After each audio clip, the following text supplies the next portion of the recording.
السلام عليكم ورحمة الله وبركاته.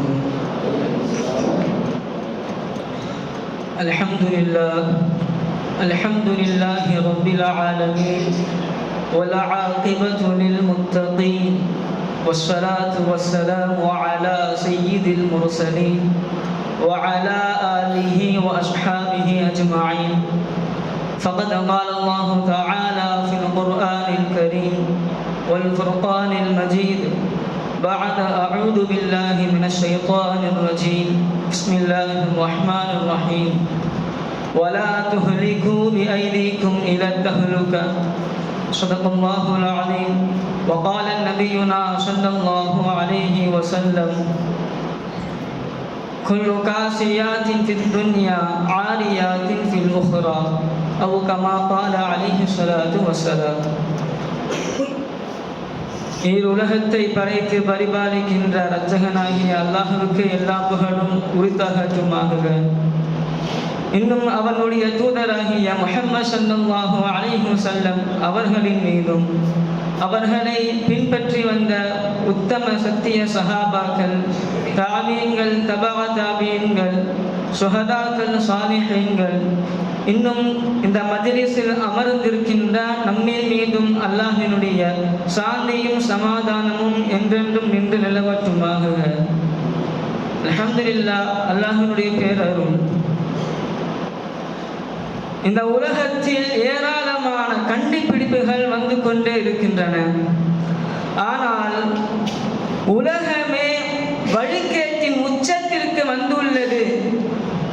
ஒரு கண்டுபிடிப்பால் உலகமே வழிகேட்டின் உச்சத்திற்கு வந்துள்ளது என்று சொன்னால் அதை தொலைபேசி என்றுதான் சொல்ல முடியும்.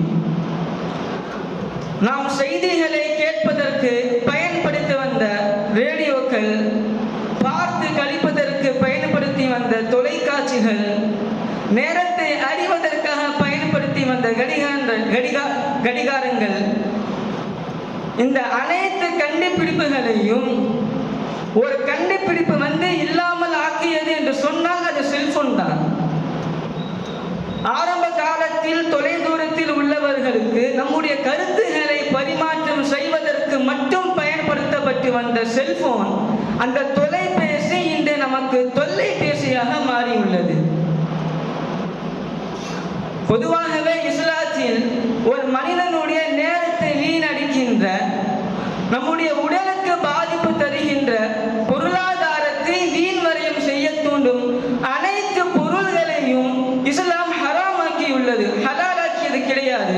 அப்படி இருக்க இந்த உலகத்தில் இருக்கக்கூடிய சிறுவர்கள் முதல் பெரியவர்கள் வரை தன்னுடைய கரங்களில் மொபைலை வைத்துக் கொண்டு பயன்படுத்தி இருக்கிறார்கள். 1400 வருடங்களுக்கு முன்பாகவே எம்பெருமானா ஸல்லல்லாஹு அலைஹி வஸல்லம் அவர்கள் சொல்லிவிட்டு சென்றார்கள். என்ன தெரியுமா?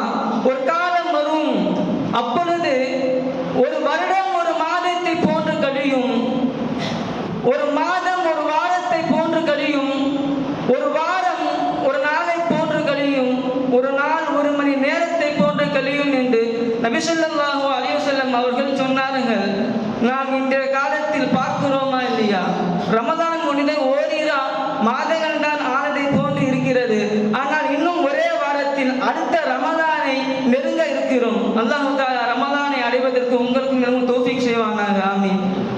அல்லாஹ் தஆலா குர்ஆனில் கூறியுள்ளார், வலா துஹ்லிகு பிஐதீக்கும் இலா தஹ்லுகா, உங்களுடைய கரங்களாலே உங்களை நீங்கள் அழிவில் போட்டுக் கொள்ளாதீர்கள் என்று அல்லாஹ் தஆலா குர்ஆனில் கூறியுள்ளார்.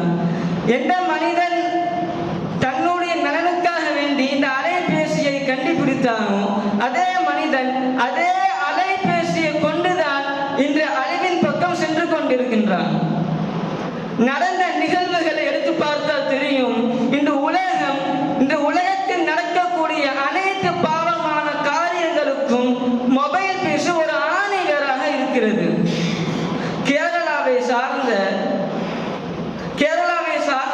35 வயதான ஸ்ரீஞ்சிதா முஸ்தபா என்கிற இளம் பெண்மணி, முஸ்லிம் பெண்மணி, இன்ஸ்டாகிராமில் ரீல்ஸில் மூலமாக பிரபலம் அடைய வேண்டும் என்பதற்காக வேண்டி ஓடும் பேருந்தில் தன் மீது தெரியாமல் உரசிய ஒரு நபரை வேண்டுமென்றே உரசினார் என்று கூறி அவர் மீது தவறான குற்றச்சாட்டை செலுத்தி வீடியோக்களை பதிவு செய்துள்ளார். அதன் விளைவு என்ன தெரியுமா ஆனது? பின்னாடி அந்த மனிதர் மன உளைச்சலுக்கு ஆளாக்கப்பட்டு தற்கொலை செய்து கொண்டார். ஒரு சாதாரண மொபைல் ஒரு மனிதனுடைய உயிரை பறிக்கும் அளவிற்கு இன்று வளர்ந்து வந்தது என்று சொன்னால், அந்த மொபைலை விட்டு நாம் எந்த அளவு தவிர்த்திருக்க வேண்டும் என்பதை நாம் சிந்திக்க வேண்டும். கண்ணியமானவர்களே, இன்று நாம் செய்யக்கூடிய அனைத்து பாவங்களுக்கும் ஆணிவேராக அமைந்துள்ள அந்த மொபைல் இருக்கிறது அல்லவா, இந்த மனிதனுடைய உயிரை எடுக்கும் அளவிற்கு வந்துள்ளது. அந்த மொபைலை விட்டு நாம் இன்று வரக்கூடிய காலத்திலும் தவிர்த்துதான் இருக்க வேண்டும். நாம் பொதுவாக பயன்படுத்தக்கூடிய வாட்ஸ்அப்பில் யார் யாரை பற்றிய அவதூறுகள், பொய் செய்திகள், யார் யாரை பற்றிய குற்றச்சாட்டுகள் எல்லாம் படிக்கிறோம். ஆனால் அது உண்மையா அல்லது பொய்யா என்று யாரும் நினைப்பதில்லை. சிந்திக்க வேண்டும். நபி ஸல்லல்லாஹு அலைஹி வஸல்லம் அவர்கள் ஒரு ஹதீஸை சொன்னார்கள். மன் சலிமல் முஸ்லிமூன மின் லிசானிஹி வ யதிஹி. தன்னுடைய கரத்தாலும் தன்னுடைய நாவினாலும் பிற முஸ்லிமுக்கு யார் நோயினை தரவில்லையோ அவன்தான் உண்மையான முஸ்லிம்.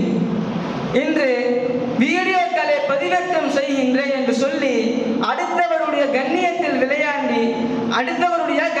விளையாடி அவருடைய உயிரை பறிக்க செய்துள்ளார் ஒரு முஸ்லிம் பெண்மணி. கண்ணியமானவர்களே, இதை போன்ற எத்தனையோ சம்பவங்கள் எல்லாம் நடந்து கொண்டு வருகின்றன. இளைய தளத்திலே இஸ்லாமிய பெண்கள் கொஞ்சம் கூட கூச்சம் இல்லாமல் நிறைய ஆபாச வீடியோக்களை எல்லாம் பதிவு செய்கிறார்கள். இஸ்லாம் கற்றுக் கொடுக்கிறது, அல் ஹயாவு ஷுஅபத்தும் மினல் ஈமான். வெட்கம் என்பது ஈமானின் ஒரு கிளையாகும்.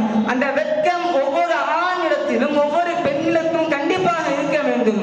ஏனெனில் அந்த வெட்கம் தான் அருவருக்கத்தக்க செயல்களை விட்டும் மானக்கேடான விஷயங்களை விட்டும் தவிர்க்கும். யாரிடத்தில் வெட்கம் இல்லையோ அவனுடைய நஃப்ஸ், அவனுடைய உள்ளம் என்ன சொல்லுகிறதோ அதன் பக்கம் சென்று பாவங்களே நெருங்குவான்.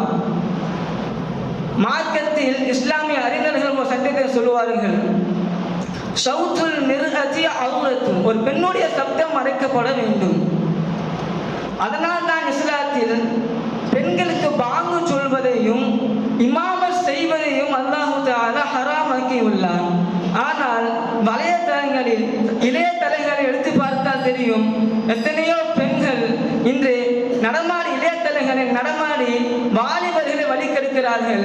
எத்தனையோ வாலிபர்கள், அதை பார்த்த வாலிபர்கள் இன்று விபச்சாரத்தின் பக்கம் அழைக்கப்படுகிறார்கள். நபி அவர்கள் சொன்னார்கள், நபி ஸல்லல்லாஹு அலைஹி வஸல்லம் சொன்னாங்க, கியாமத்துடைய நெருக்கத்தில் வாலிபர்கள் எல்லாம் விபச்சாரத்தின் பக்கம் போவார்கள், விபச்சார பெருகும் என்று நபி ஸல்லல்லாஹு அலைஹி வஸல்லம் அவர்கள் சொன்னார்கள். அதே போன்று இன்றைய காலத்தில் விபச்சாரம் பெருகுவதை நாம் கண்கூடாக பார்க்கிறோம். எத்தனை நலன்கள் மொபைலில் இருந்தாலும் அதை விட கெடுதிகள் அதிகமாக இருக்கிறது. அந்த மொபைலுடைய தீங்குகளை விட்டு அல்லாஹு தஆலா நம் அனைவரையும் பாதுகாப்பானாக. ஆமீன். وآخر دعوانا الحمد لله رب العالمين. السلام عليكم ورحمة الله وبركاته.